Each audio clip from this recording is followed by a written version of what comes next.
Today we're going to film Betty Elizabeth Johnson, who's my mom, and Marge, Joyce, and Irene Dungan. They were all the Van Ornum girls. They grew up in this house at 4704 Zenith Avenue South in Minneapolis. And in fact, I think the family moved into this house in 1925. There was one person that had owned it before. And this is their neighbors, the Ostroms, who lived there for a long time. This used to be a vacant lot where I remember Grandma Mabel and Harry had a garden. And this is the neighborhood now. This all used to be field. Trees have gone down. There used to be big, huge elms as I grew up, but the tornado came through here. And this is redone, but it was Chamberlain's house, and this was a garden here. And this is the neighborhood where they grew up.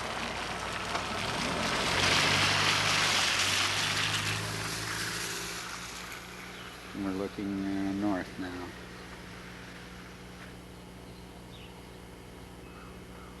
Here we are at 4704 Zenith. Okay, here we are. It's February 17th, 1971, and we are meeting. That's Irene Dungan and Elizabeth Johnson and Marge Joyce. We're here at 4704 Zenith Avenue South in Minneapolis, the family home. And we're going to meet today and just kind of talk about old times so that we can pass on to posterity what you remember and what things were like back in, as Lisa calls it, the old days, the olden times. The olden days, huh? Okay, so you want to introduce yourselves or something? Betty, you go ahead. Well, I was just going to talk just a little bit about our ancestors. We come from a typical American family that pioneers that came from England and from Holland. And each generation they moved farther west and we homesteaded, and that's the way America was built, and that's the way our family did. When did they first come over from Holland? The Dutch people, I think, came in the 1500s or 1600s and settled in Manhattan along with Peter Stuyvesant. And then they, when the British took over Manhattan, when our family moved farther up the Hudson River up to northern New York. Then in a few generations later they moved to Michigan. And a few generations later they moved to North Dakota.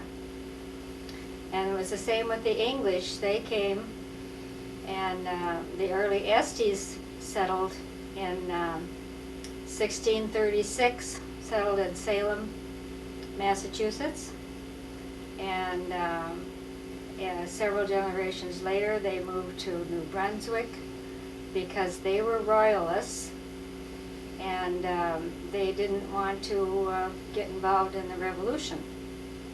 They wanted to stay with the king. So, but then generations later, around 1850, they settled in Wisconsin because that was the place where you could get free land. Just like the Palfreys, the Slingsbys, and the Lows all came to Wisconsin at about the same time to settle on the free land. And that's why also the next generation came to North Dakota to settle there. And that's where the Van Ornums and the Slingsbys got together. And that's where the Van Ornums and the Slingsbys got together. And your parents are, as I understand it, Grandma Mabel is a Slingsby, and your father, Harry, is a Van Ornum. Van Ornum, yeah. Okay. So who are you? So who are we? We are the daughters of Harry and Mabel Van Ornum. We also have a brother, George, who wasn't able to come today. Okay, and when were you born? I was born in 1919. June June 9th, right? June 9th. Okay. Okay. And you're Elizabeth Van Ornum, also known as Betty, Right. and known as Grandma Betty by Lisa. Well, I am something more than just a grandma. Yes. I do Not have sure an what. identity of my own. Well, should we do individuals? Yeah, well, now let's let somebody else talk. Okay, well, let's go over here to Irene. And you are? Well, I'm Irene Van Ornum Dungan, and I was born in December 17th, 1921, in Minneapolis, a Swedish hospital. My mother always told me the story that the whistles were blowing at noon, heralding my birth, exactly at noon. It was a very cold winter day, she tells me. When were you born? I didn't. December 17th, Oh, December 1921. 17th. Okay. And Mother's Day was in the hospital on Christmas then, I'm because sure they she kept was. them longer. Yeah. I'm sure she was. Dangle your feet after how many days? Probably 10 20. days. Yeah. Yeah.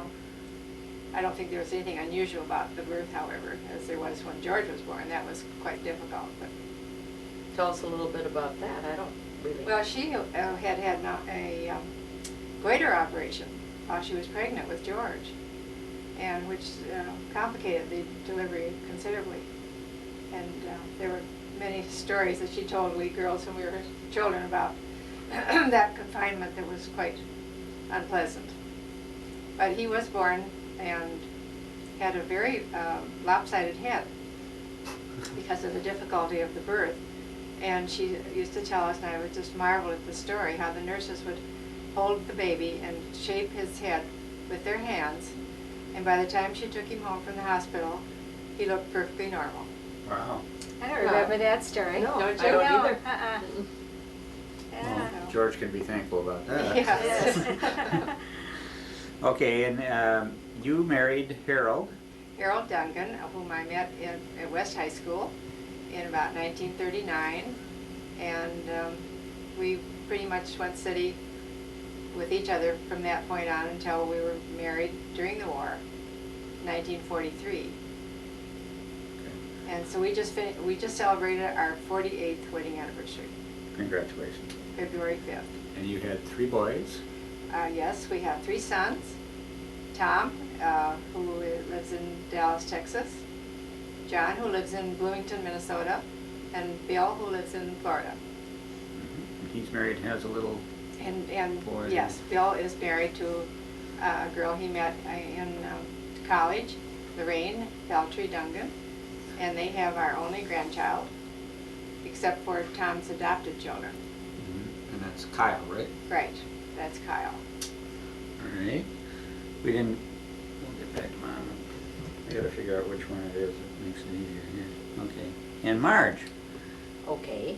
I'm the 3rd daughter of the Van Ornum tribe, and I was born on February 13th, 1924. 24. 24. Yeah. And I think I was born in not Methodist Hospital. Asbury?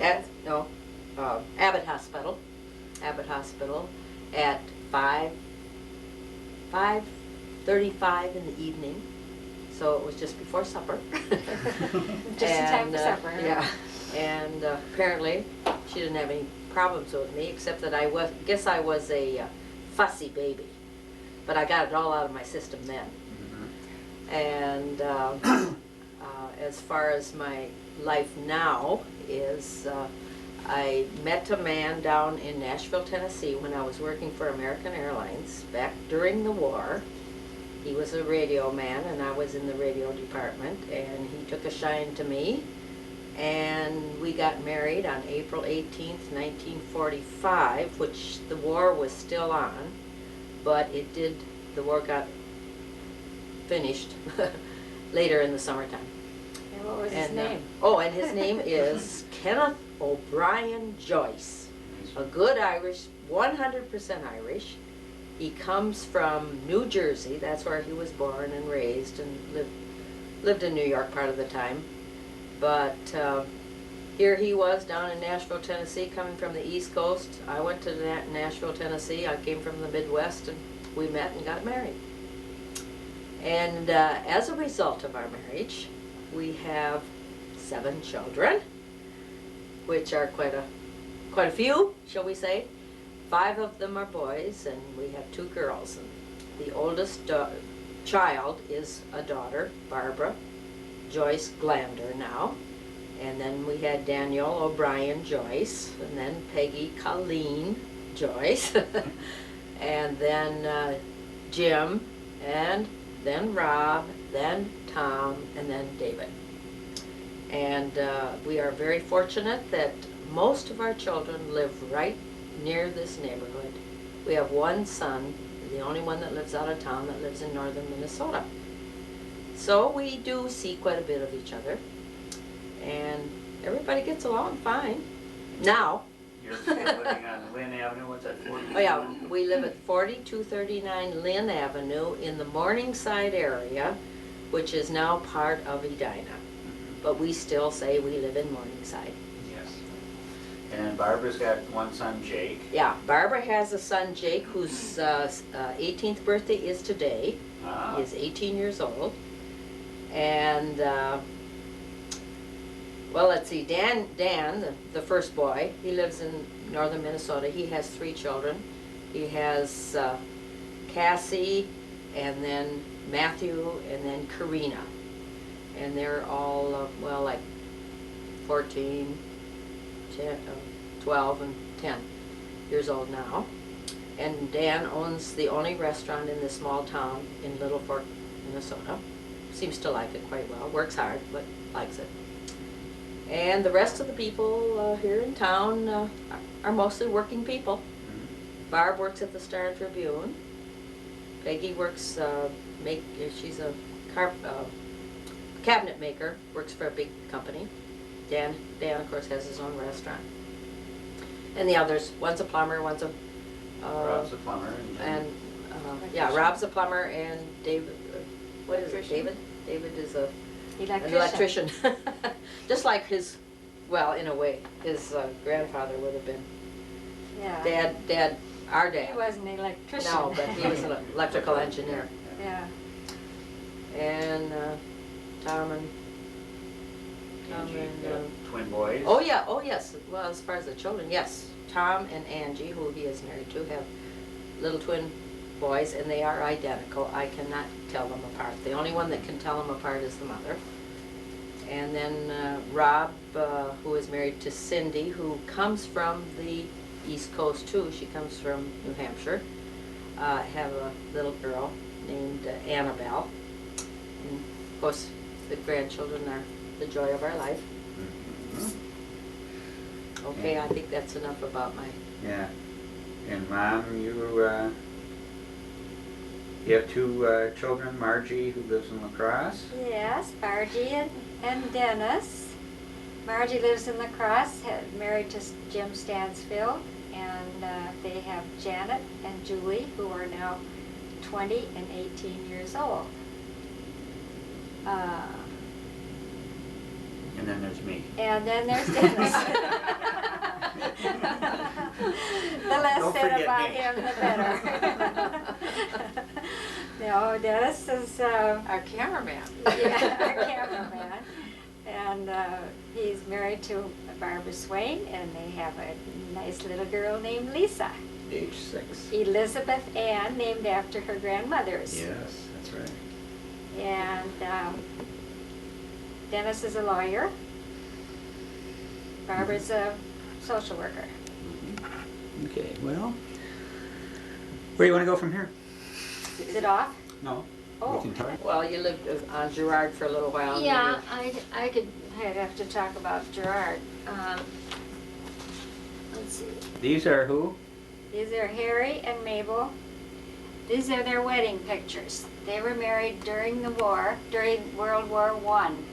Dad was in the Navy, and when he was told he was going to stay at the Navy Yard in Boston, he went back to Hope, and they were married and returned to Boston and lived there for a year to the the end of the war and beyond. Mhm. And that's their wedding picture down below? This is their wedding picture. And they were- It's probably too difficult to see. Yeah, I can't. I think Mother was a telegraph operator in St. Cloud, No, Little Falls. Little Falls, when he decided to ask her to marry. Yes. telegraph? Telegraph operator. She was a telegraph operator, and he telegraphed her, and she got the message. Morse code? Morse- Yes. So Grandma knew Well, Morse code? Yeah, she Yeah. could do that. Oh, I didn't know And he sent her a telegram, and she took it at. that. She Oh, was boy. the one that wrote it She's the one that took and will you The marry me? message. And I remember her dad telling the story about coming back on the train to have Thanksgiving dinner with them. That was the, yes, And the they Thanksgiving went to, before. they went to North Dakota to have Thanksgiving dinner. And he had this long trip back on the train, and then he had to get back to the Boston Navy Yards. Mhm. But that's when he asked Arduous her. trip, yes. That's when he asked her to marry him. And then the following May, when he heard he was going to be at Boston, then he sent her the telegram. And they arranged the wedding for May 10th. You don't need that anymore. Yeah, I'm just, okay. I got fan on And apparently it was quite a nice day. The pictures of their wedding show them all out in shirt sleeves and blouses Yeah, and in May. in North Dakota. Mhm. it. And they Why don't you, what's the back, on the back side of that one? Or- they stopped at Niagara Falls on the way back. Oh, they took So the train back? Or? They took a train the evening of the wedding. And Probably Coach. yes, because they talked about a little girl who stared at them all the time. That's right, I remember that story. Yes. Probably leaning over the seat. She's leaning over the seat in front of them, Oh, boy. and just staring at them all the time. Oh, they got married in Hope? They were married at Hope and on the family farm.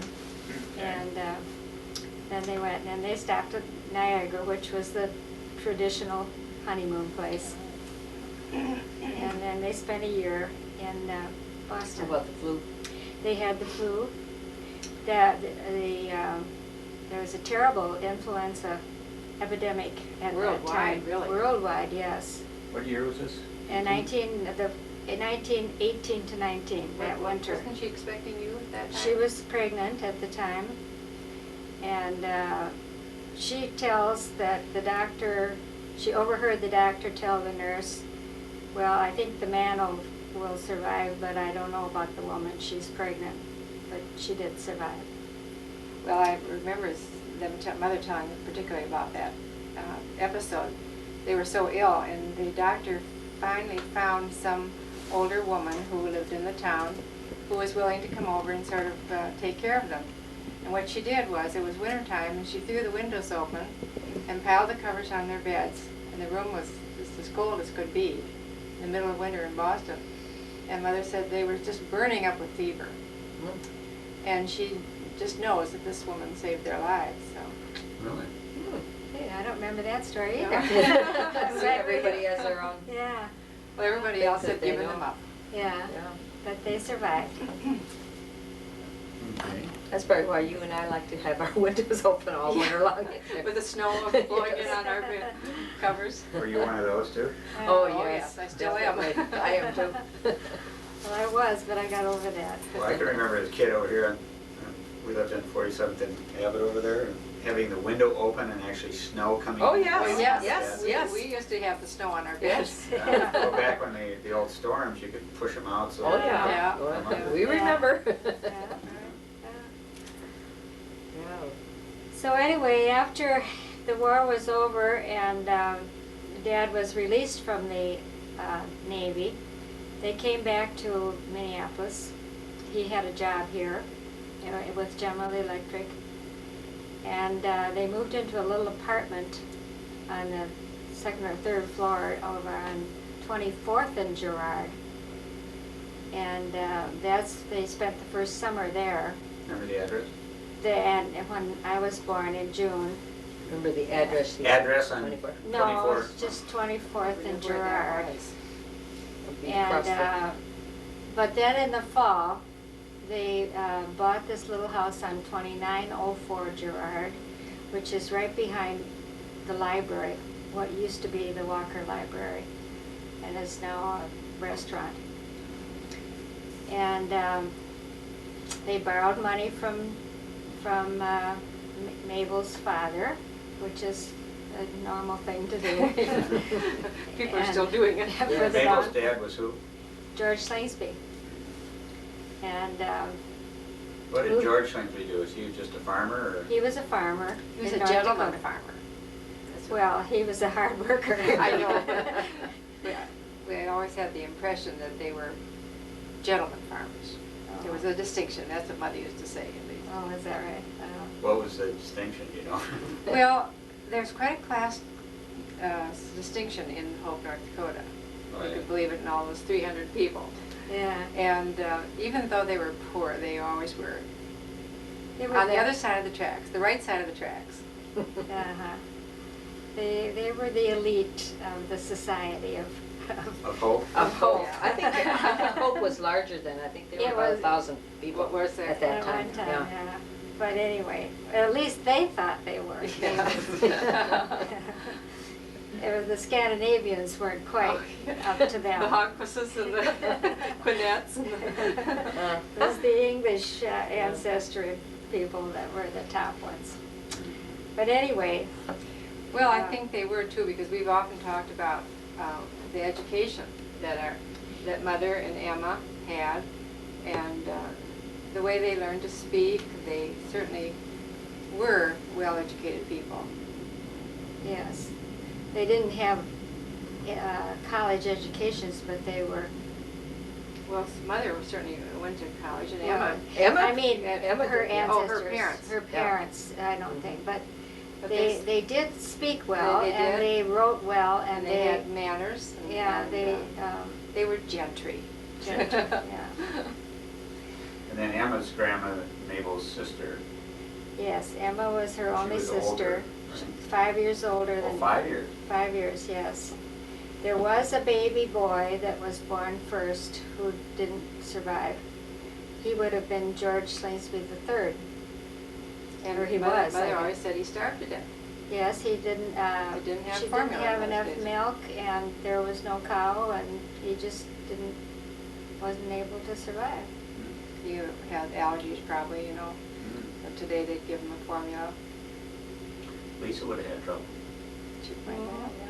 Yeah. And we visited, Betty and Marge and I visited the family farm site several times. We were out there a year ago last summer, knowing that this little grave was out there someplace, but we couldn't find it. It was right on the family farm. They buried him right there. But anyway, then we moved to Girard, and we lived there for 5 years. And Irene was born while we lived there, and then Marge came, and by that time that little house was getting pretty small for the family. And also Irene was such a wanderer. I was wondering what you were going to say. That one day Mother found her down on the railroad tracks, which was right next to the house. That signaled the end of that. And she decided then and there that they had to move before Of Irene. course, we have to tell the story about the time I ended got up on the lost. steps of West High School. Well, you tell that. Well, I apparently had wandered off. If you can imagine walking down Hennepin Avenue, 28th and Hennepin, or 29th and Hennepin today. But I had wandered across the bridge and over to West High School and was sitting on the stairs and on the front steps, and of course I knew I was lost. And I had to have been 3 years old or under, because I was 3 when we moved into this house. And started to cry. And 2 girls apparently came out from school and said, "Oh, little girl, you know, what's the matter?" And then they tried to find out my name. They said, "What is your name?" And I said, "Fatty." That was one of the endearing terms they called me at home. And they said, no, your real name." I said, "Scuffy." That was one of my other nicknames. But obviously they somehow connected me with Mother, and I got home. You weren't left on West High School for the rest of your No. life? Although that's where she met her husband-to-be. Yeah. West High School, that's right. Yeah, Little we did have we big know, connections to West High. And another story, I do remember Mother always telling me the story about, I was probably maybe 2, I don't know, who knows. She'd give me a bath, and I'm sort of beginning to get the picture that she didn't watch us all that carefully. And I had wandered outside, and a bunch of the neighborhood boys were out in the street playing baseball or something, and there I was, you know, stark naked in the buff. And this Nick Corrales was his name, and he came to the door, Mrs. Van Ornum, you better come out here and get Irene. She's out there, and the boys are playing ball, and she doesn't have any clothes on. Yes. Nick Corrales lived next door to us. He was the bane of my existence. I was scared to death of him because he was always jumping out at me or something. Scaring you. Yeah, just to scare me. There was some gal that lived down the street that was your babysitter. Then there was the Barland girls. Lois Barland was 10 years old when we moved in there. And we'd hardly gotten settled before she was at the door asking Mother if she could take care of the baby. And Mother was glad to have her because she was alone. Mother didn't really know anybody then. She was a stranger in town, and Lois didn't have a mother. Her mother had died, and her father was raising the 2 girls.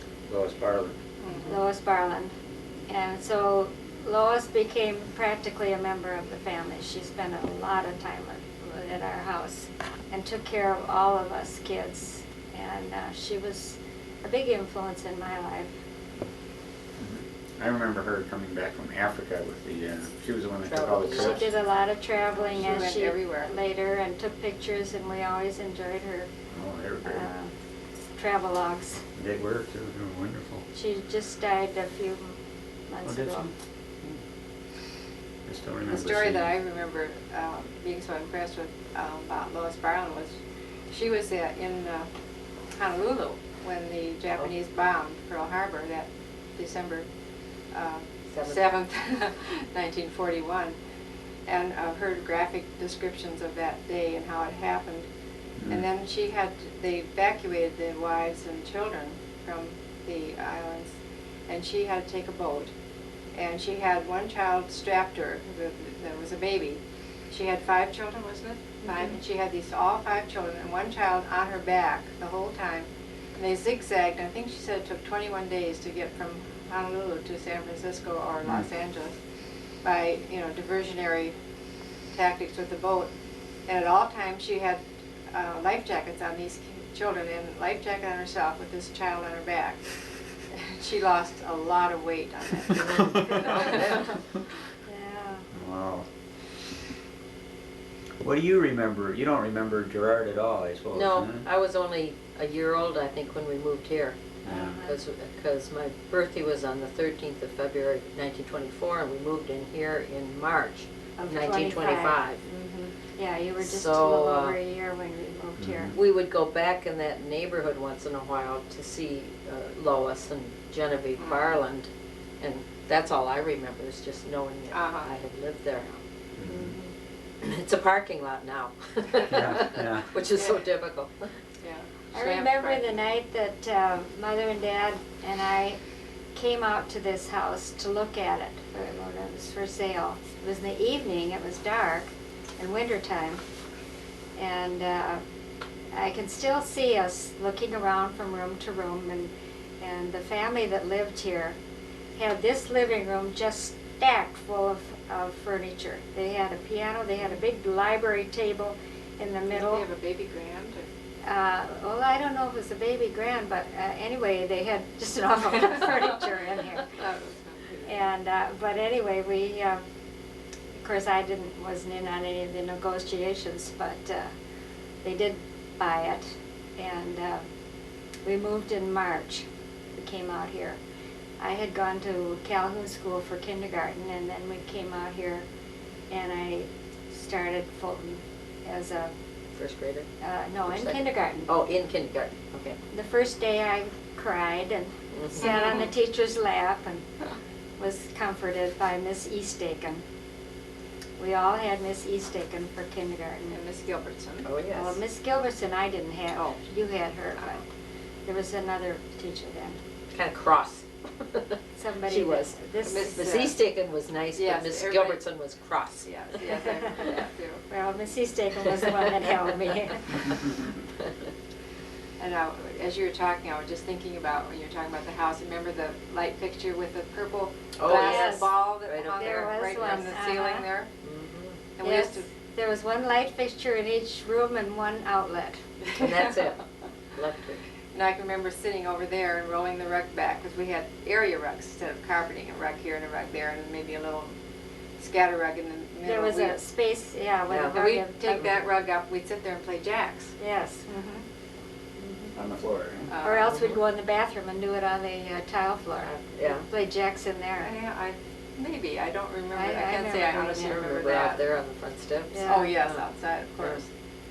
And the front porch was not enclosed at that time. It was just the pillars. So, And let's not forget my white rats.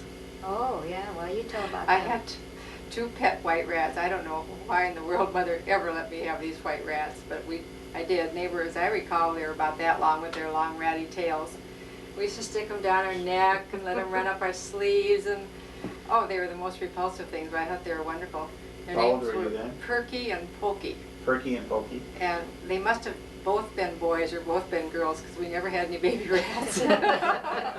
And they had the run of the basement, if you can imagine it. And you'd go down there and I'd call, Perky, Pokey. Pretty soon these little pink eyes would come out from some dark crevice in the basement. So they'd actually come when you called? They would come and then I'd feed them. But didn't you take them on a trip one time? Yes, Oh, we they went to did. North Dakota. Yeah, I thought We had to stop every now and then and let them out because it was so hot It in the was car. hot. We'd have to let those crazy rats out on the side of the road to cool off. And then they got loose under Aunt Prudy's foundation. The house was sort of up on blocks, as I recall. Oh, And they ran under the house, and we had an awful time getting them out from under there because we were going on to Hope, so we had just stopped in Foreman, and the rats got loose. And for the life of me, I cannot imagine why Mother and Dad ever put up with that. well, because there was nobody else that would take care of the rats. And you Probably. would- Why did they let you us would have have them? had a fit if you had. And then when we connected with the sewer in the street, before that we had a cesspool, and the wall downstairs had to be replastered because they had to put pipes out. So there was fresh cement in the basement, and we had the hole was filled in with fresh dirt, and my dad had run the sprinkler that night, and lo and behold, the sprinkler had made the dirt settle, and it caved into about a foot down. And when I went down the next morning to find the rats, and they had clawed through this fresh cement and had gotten into this fresh dirt out there, and I was beside myself. I was just crying and crying and crying. Those poor rats, they were drowned. It was breakfast, and Dad went out the front door to go to work, and he came back in with this big smile on his face, and here these two rats were climbing out of the dirt. Oh my goodness. I don't think I ever heard that story. That was the most wonderful day. The most wonderful day, the day of the return of Pokey and whatever Perky it and was. Perky and Perky and Pokey, huh? Yeah. We had a lot of pets. We always had cats, mother cats with kittens. I can remember watching all kinds of baby kittens being The born. the kitten that fell down the trap in the fireplace. We'd gotten from the Arnolds. No, the Hudsons. Oh, was it the Hudsons? So I Yeah. know we took the cat back for the mother to clean it Yeah, up. the kitten fell down the trap in the ash trap, and Dad Yeah. had to go down and dig it out from the basement. And we were all frantic because we thought the cat would suffocate down there, which it would have, of course. You know. But he got it out, and we took it back to the mother and let her clean it up. Here, bring your kid. After that, Mother put a magazine over that. Yeah, trap, Yeah, right? that trap, Yeah. so they. Then don't forget Sooty, our little dog, the little Little- spaniel kind of. Yeah, Cocker Spaniel, I think. He was just a little fella, and he had distemper. And the night he died, he used to always come up. You remember? You probably don't remember, Marge, because I slept on the outside of the bed, and the dog always came up and would say goodnight to us. Well, he hadn't been able to do that for some time because he'd been so sick. She had a little bed for him down in the furnace room. And the night he died, he came somehow, made his way up to my bed, and I can still, Said goodbye. to this day, I can feel that little wet nose reaching for my hand, and then he left, and we found him dead the next morning. Sad story, Yes, but Nice true. story. I'd forgotten about that Yeah. one. Yeah, the other thing is it was coal back then. You had to Oh, yes, shovel the, coal, yeah. feed the And furnace all the time. Uh-huh, And yeah. get the ashes down, you could always hear Dad, You always knew he was up in the morning. Yeah. Yeah, in the Rumble, morning, the rumble, first rumble. thing you heard was the thermostat. He'd turn the thermostat up and it made a loud growling kind of, Yeah. noise. almost started. And then you'd hear him shoveling down there, and you knew it was And morning. shaking the ashes Shaking down, the- and, right. yeah. Shaking the Shaking, right. ashes down. And let's not forget to mention the water heater that we'd forget to turn off. Yes, you had to go down there and light the water heater. No automatic hot water. Yeah. Yeah. What do you mean light it with the With the coal? With a match. match, With a yes. match. You turn it on You and turn- light the water heater, the flame under it, just Gas like a flame. stove. Yeah, this was after you had gas. Yeah, Oh, that we was had a gas, yeah. Right from the beginning, but We not. this was, But it wasn't gas automatic furnace. heat. you had hot to turn water. it on, You had to and go then you had down. to remember to turn it off. And many times we'd turn on, go into the cold water to get a drink, and boom, boom, boom, boom, steam would come out, and when the water pipes would be belching, it would be full of steam. Somebody'd forgotten to turn that hot water heater off. Yeah, you could The only. house could blow up, you know. Yes, yeah. But didn't, because here it is. Yeah. Here it is. Yeah. And of course, the ironing board that came down over the back door in the kitchen, and Mhm. we always Somebody had to always- sneak, we always had to go in and out the back door. I mean, there was nothing else. We couldn't go out the front door. We had to go in and out the back door when Mother was ironing. Yeah. I remember sneaking through. Yeah, through. We Yeah. had about this much room. And you had to get up so Squeeze the between. a handle would go Yeah. just Across the soft part, huh? now the fat part now. Speak for yourself. Yeah. I'll speak for myself. And I remember Mother doing the laundry. We always used to help. We had the 2 laundry trays down there at that time. I guess they're still there. No, they're not Cups, there. They're not They're there. gone. And you, of course, you did the grinding with the wringers. You'd run the things, and we had a long stick, a long wooden stick, and you'd poke the laundry through, and sometimes it would get caught in the wringer. You'd try to yank it out, and then you'd have to release it. And of course, you always had to be very careful you didn't get your fingers in there. And they'd go into the one tub, and we'd souse them up and down. Then we'd put them through the next tub and souse them up and down, then down into the basket, and out they'd go outside, and we'd hang them up. In the wintertime, the clothes would freeze as stiff as a board. And we'd take these, Yeah, hard. you know, cardboard-like looking clothing in the house, and the wonderful smell of this Fresh clothing, air. fresh with a Mhm. little bit of soap still in the material, I'm sure, and the fresh, snappy air, and they would smell so wonderful. I can just Would smell they them. actually dry in the winter out there? Oh, sure. But they'd freeze. They'd freeze, and then you'd And bring of course them you'd in iron them. Well, we did have lines down in the basement. Oh, yeah. for bad days. Yeah, Uh-huh. that we could hang things down there. And people didn't change their clothes every half hour, No. you know, or, When you look at this closets in a house Yeah. like this, you know that people didn't have the clothing that they had today, Mhm. have today. Well, like how many dresses would you get sent or? well, Irene and I had to share We a would- small we would closet. share. And of course, we would I think we switch. probably, I'm just guessing, we maybe had 2 skirts apiece. And then we would trade and sometimes. 2 or 3 blouses, and maybe 1 or 2 sweaters, and that would be Yeah, it. that's about it, really. That would be it. And you just wore the same thing a lot? Well, yeah, you'd switch them around. You tried to switch them around so that you didn't wear the same thing twice in a week if you could help it, at school. This is when you were in high school. Of course, you didn't wear pants to school. No. That was, But we could trade skirts and stuff like that because Uh-huh. we were pretty close of an age. I don't think I changed clothes with you very much. not No, as you much. did. Not Yeah. as much, no. Yeah, You were going. I was a little different. Era. Yeah. You were in the A little dressier. nylons, Yeah. not Yes, nylons we at that were. time, We but wore in the hats to stockings. school, and when Oh, yes, I First always was a- wore hats to to high school. to high school, and always dresses And stockings. stockings and Mild shoes stockings. with heels, not high heels, but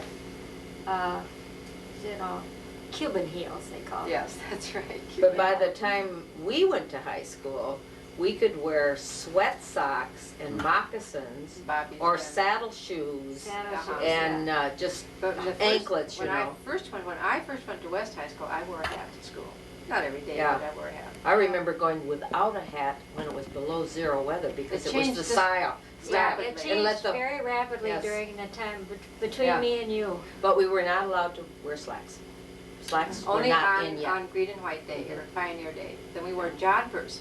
Oh, Well, I oh, can remember girls couldn't wear slacks when I went to school No, until, Margie couldn't, just basically- on Fridays, on football days. yeah, and then they wear them under their skirts, and I mean, Yeah. it was just nuts. Yeah. but I remember in our era, jodhpurs were in style. What are those? They Riding come out like breeches. this, riding breeches kind of like. Oh, Did those they And tighten big up bucks, really- here and Uh-huh. they came out? At that age, when we were all had cute figures and stuff, we looked pretty neat in those Yeah. jodhpurs. I had a green pair. They were I did, gorgeous. yes. I did too. Uh-huh. Yeah. And we did go horseback riding out at what was Eaton's Dude Dude Ranch. Ranch, which is now part That of. was my downfall of my back. Oh yeah, she fell Yeah. off a horse. Oh, is that right? That's when you first had your back Oh, I out? had a horrible experience out there. And of course, if I'd known a nice lawyer at that time, we could have sued. Those are tough cases, I want you to know. But I had a horse named Peter Bond. I'll never forget him. And I thought he was wonderful. It was a pretty good sized horse. Anyway, we went out on this trail and another horse didn't like my horse and started to bite him. And Peter was a coward, I guess. And he took off toward the barn through the countryside, under the trees. I mean, he didn't care that there was somebody on his back. And how I ever managed to stay on that horse, I have no idea. I just leaned down, grabbed around his neck. I didn't know how to ride a horse. And he was running as fast as he could run, under trees. You know, I could have had my head knocked off. Something was looking out for me. But as we were coming down the hill back to the barn, it was quite a steep hill, rocks all over the place. He was running at top neck speed. The belly strap broke underneath the horse and pitched me off. I landed on my tailbone. And to this day, I have a crooked spine and I have back trouble. And our nice cameraman today is a good lawyer who would have fixed that all up. Yeah. Wouldn't have made your back any better. Back in those days, you No, would but I have got could 20 have bucks. counted my Might have gold made her pieces. rich. Yeah. Yeah. Yeah. Okay. Yeah. Okay, now I'll talk about Yeah. my experience in Hope. We used to go up to Hope, North Dakota, where Aunt Emma lived, and Lois, and Lois is your cousin, and Yeah, Emma's our- Mabel's sister. yes, right. And that was probably the highlight of my life as a child, to be able to go up to Hope, North Dakota. And I went for quite a few years. Some of the time I was with Irene was up there with me, and some of the time Betty was up there with me. But I think I even spent some time by myself did? up there. Yeah, quite a bit, I think. And How old were you then? I was probably around 6, 7, 8. Well, maybe. I think the last year I went there, I was 12 years old. And anyway, I thought Hope, North Dakota was the best place in the world for me, because now this is the way I perceive it anyway, is I was kind of in the middle, you know, kind of a lost little soul in the middle of a family. In many ways, I think Yeah. as far as companionship, mother, you know, like Betty and Irene, and I was just kind of a little tomboy and You were nothing. number I was a three. nothing. She was busy. So anyway, up in Hope, I had friends up there that looked forward to seeing me every single year because I was somebody different to play with. You know, it gets boring having the same You were people from the all big the time. city. And I was from the big city, and I feel that going to Hope, North Dakota, all those summers, did more for my self-esteem than anything else might have around here. It was a good experience Yeah, for it was you. a good experience for me, and I think I really thought of me as a real person. And so that was, of course, the town that Mother and Aunt Emma and everything used to go to school to and such like that. So I was part of their life in a way, in that I used to go to that same town. Did you stay with Emma? I stayed Yeah. with Emma Uh-huh. Oh. Actually, by the time I stayed with them by myself like that, when I was going there, they lived in a small house. Up until then, they had lived in a big house, and Betty can tell you more about that. But Wow. well, I do remember one little episode in that big house, though. Betty and Lois and some of their friends were playing in the living room, and for some reason or other, I interfered or something. And I remember Betty saying to me, "I wish you were invisible." And I said, "What does that mean?" And she said, "Not here." So I went upstairs and I packed my little suitcase and I went out that front door. I was going to walk home to Minneapolis. Well, I got as far as the corner, and I We guess watched I kind you. of dragged back. She I- walked slower and slower. I remember it so well. I knew I could get to Minneapolis. I knew how to get there. 5 years old, 6 years old, whatever. Yeah, I well, could Emma just was see a you. little concerned. She was watching you. I have a clear mental picture of that day. Yeah. I could just Yeah, see, I we stood could- on the porch and watched her. Yeah, I do I too. got as far as, what were those, their names? Fullers. The Bullens or Fullers, yeah. Fullers, Fullers, yeah. Yeah, it wasn't very far. Like from here to the corner Well, of, she had this great big suitcase that was banging against her. She could hardly. Oh, I could just see me, I knew I was gonna sleep Head in on barns and things like this. Make it all the way back, right? Yeah. Then you realize how heavy the suitcase was, Yeah. right? Yeah, oh, we Well, loved I was- Hope, North Dakota, though. I think it was a wonderful experience for all of us to go back. It was really, they were about 25 years behind us here. And we saw yes. what life was like in the early days. And remember Saturday nights when they had the movie? They would have a movie on Saturday nights. And the And there whole was a town place would come called to town. Lawler's, which was and this a was, restaurant. This was not talkies, this was No, silence. yeah, oh yeah. Well, Oh, no, no, they were no, I had talkies. talkies. I remember the silence up there. Oh, Do you but remember anyway, Silence up there? I remember them playing the music. They had music, Yeah. kind of bouncy music, Yeah, and somebody it was played so the piano. fun. Well, no. Well, I'm not at thinking of Hope. I don't outside. think they did. Uh-huh. Well, I they remember may that. have, but We sat on outside kitchen before. chairs. There were, yes, there were an assortment of Mhm. odd chairs in this Just like theater, the old wooden which kitchen was chairs. really just a store. Mhm. But That was big time, and all everybody came to all town. the farmers came to town on Saturday night, and it was a big night. Everybody walked up and down the streets and And you remember how the visited. farmers used to hunker down Yes, and they, talk to each other? they would Sit down, squat Squat, when they talked to each other. like a Vietnamese farmer would do? Mhm. You know what I Instead mean? of standing, they would all kneel down and squat. Hunker down. Hunker down, yeah. Is that the term, hunker down? Yeah. I always wondered what that was. Well, up in North Dakota, there wasn't any place to sit, you know. If you met a farmer on the field, you had to squat. Squat down. It was, it must have been more comfortable than standing. Yeah, standing. Yeah. Mhm. But Along with that's what that. they did. I've got a picture of Dick squatting like that Sure, someplace. oh, sure, Yeah. farmers do that all the time. Mhm. Just to interject one little thing here, when we're talking about that, I remember Emma telling one time, not too many years ago, about when she was a little girl riding her pony. She and Mother both rode their ponies to school in North Dakota. And she said you had to be awful careful you didn't fall off your pony because there wasn't any place you could get back up on your pony on the way. Nothing to stand on. Nothing to stand on. Flat And ground. nobody to So if you give fell you a off, boost. you walked. Yeah. You better not fall, huh? And Mother had a horse that she rode to school. Daisy, And was it? Daisy, her name was, and she was a very contentious horse. And she would just deliberately throw her. She would run along and then she'd stop, and Mother would go right over her head. And then she'd have a hard time finding something to stand on to get back up onto Daisy. First they rode with bareback, didn't they? Yeah, it was bareback. yeah. Didn't have Yeah, saddles.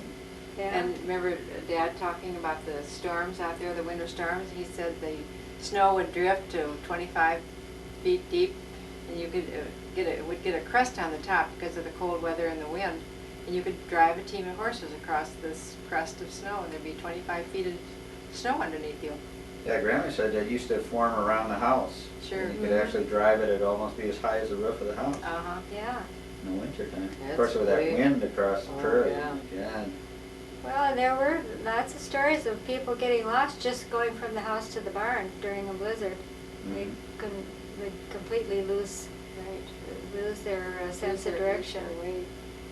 like a whiteout, that sort of thing. I remember Grandma talking about her youthhood, or whatever it is, driving in a wagon to, what was it, Foreman for dances or something? Oh, yeah. Remember her telling Well, that's the stories Foreman, of yeah. those? Not to Foreman, but it would be maybe To other towns. other towns Yeah. close by, Yeah, they'd go take a buggy and go, and they wouldn't get home till morning.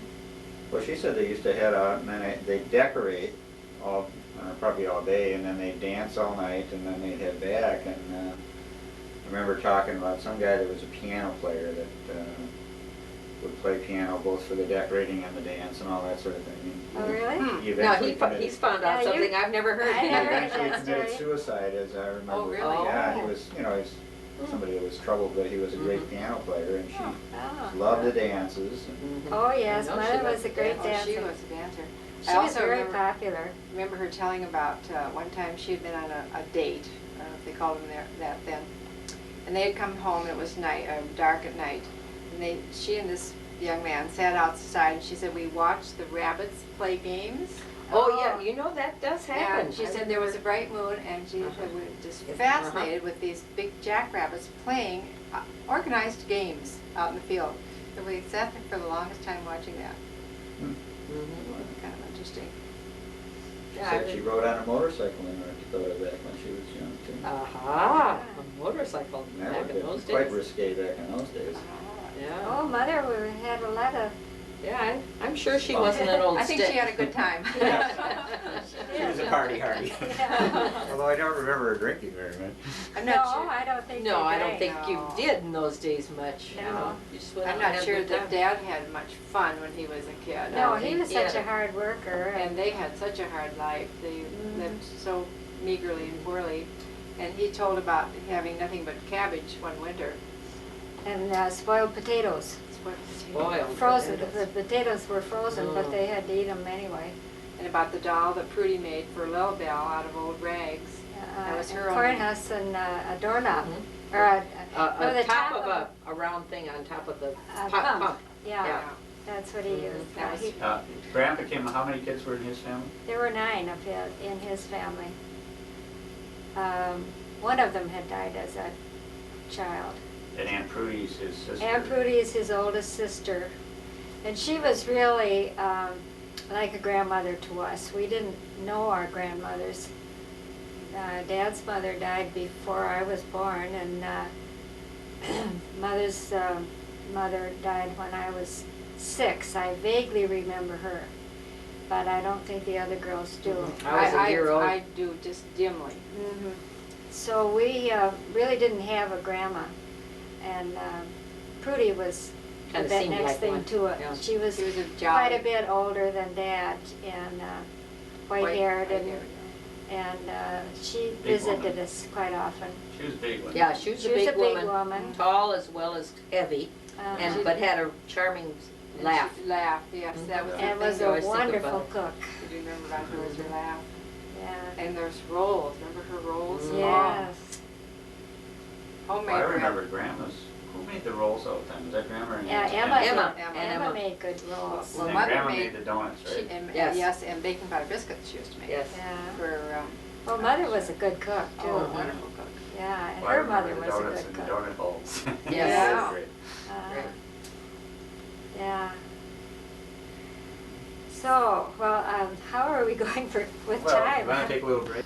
Picking on each other's outfits. No, we're kidding about being colorblind is what we're kidding. Oh, I yeah. said she shouldn't have worn a red dress. Yes. We're not that bad. Not that bad, although Grandpa was that bad, wasn't he? He almost, That's right. he didn't see red, did he, or? Well, Well, he's, greens uh, was- He was picking, Green. always picked. He always picked the green tomatoes. the dark Yeah. green ones when they were Is it dark. on 'cause now? Yes. Oh, Oh, it okay. is. They're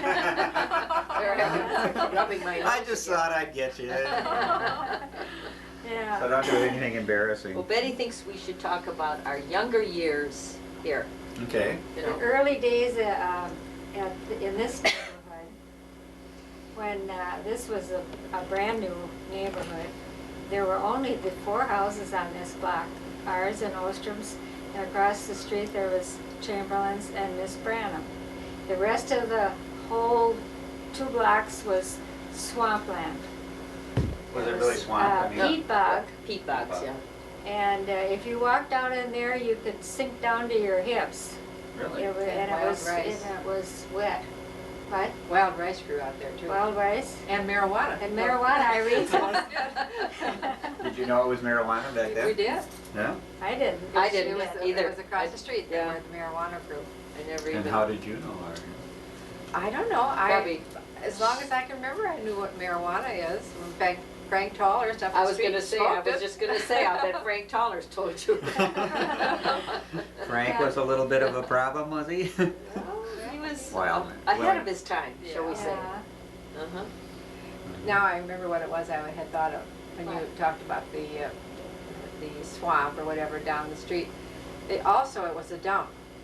And in those days, you could just dump in Minneapolis wherever you found a vacant lot, and people did. And people up the street and around, they'd come in cars and just drive up and They're trash, Unload kind of their like. trash. It wasn't garbage, it was No, trash. not food. They're trash, yeah. Yeah. And of course, everybody else would go down and pick through it. Find the most amazing things. But the one thing that I remember doing as we were kids would take the tin cans and stomp on them.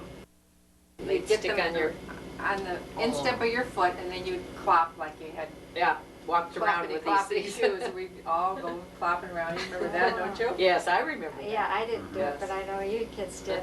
But You I, kids. I But remember going through the dump, and Artist Chamberlain and I, and we found some tie-dyed scarves, silk scarves, 2 of them. They were quite large, and we Gorgeous. used those for dress up for years. We just loved those scarves that we had gotten out of the dump. And then you had the egg cup. Well, that was over on Girard. Oh, it was. Because when we first moved there, there wasn't any stores from the library over there was a vacant lot back there. And Where that was a Schnapp's dump. is now. And Where, yeah. And I found an egg cup there once. And I still have it. Oh, you do? I didn't know that. Yeah. My goodness. One man's trash, isn't it? Yes, so Treasure. we found all kinds of treasures in the Well, in the wasn't dump. there a bunch of costumes that somebody Well, found? that was Well, what no, it- that was just that I think thing. there Yeah, were okay, I was thinking there probably was some a other skirt or things something too, like but that. those 2 scarves particularly, Yeah. I remember. we were talking about the peat bogs out there. Once in a while, they would catch fire for some reason or other. Somebody would start a fire. And they would smolder and smolder and smolder for months and months. And the fire department would come out with their big hoses, and they'd squirt their hoses into those.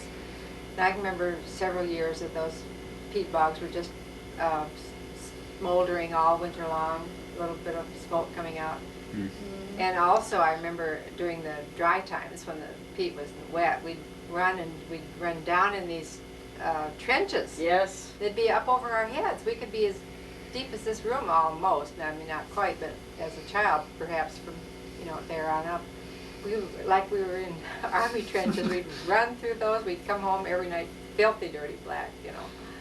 We had a lot of fun in those things. We played, like we were Tarzan or whatever Oh, like that. gosh, we And did then we that. also used to play under the big willow trees over at Germsta's. They had these big willow trees, and we'd climb up and down these, but we also would get these little Tootsie Toy cars. We could get them down at Carlson's Odd Shop, which at that time was down on Xerxes and almost to 44th. I was between 43rd and 44th. And we'd go down and get these little Tootsie Toy cars, and they were replicas of the cars of the day. I mean, Made they out of really metal. did a good job. Mhm. We'd go down there, and then we'd play underneath, at least I did Oh, we anyway, all play did. underneath those trees, and the roots of the trees made, really interesting things, and we'd pretend that was our garage, and we would play there for hours underneath those trees on a Awesome. hot summer day.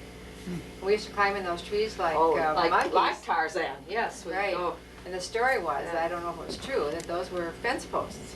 Yes, That was- And then they I was grew? gonna say that. Uh-huh. All along there, they I had didn't been know a fence post, and That sprouted. they sprouted and became trees. I didn't know And they that. were huge, big trees. You could travel from one tree to another. Well, I mean, they weren't fence posts. Oh. Somebody had arranged them that way. So that they were like a Right, fence, they only had they were cut trees. down, They had cut them down Yeah. to look like a fence. Yes, okay. I guess so. I They didn't were know in a that. row. Yeah. Oh, yes, I know that. Yeah. Yes. Uh-huh. Hmm. So they were kind of funny looking trees. But this neighborhood was a wonderful neighborhood to grow up in. There were kids of all ages and things, and we would play night games, you know, like kick the can and Washington poke and all those How do you things. play Washington poke? Draw around a circle and color it with purple, and who shall poke? See, somebody would have their eyes, and you do this on their back, and then if that person could determine who it was that poked his back, then that person had to be it.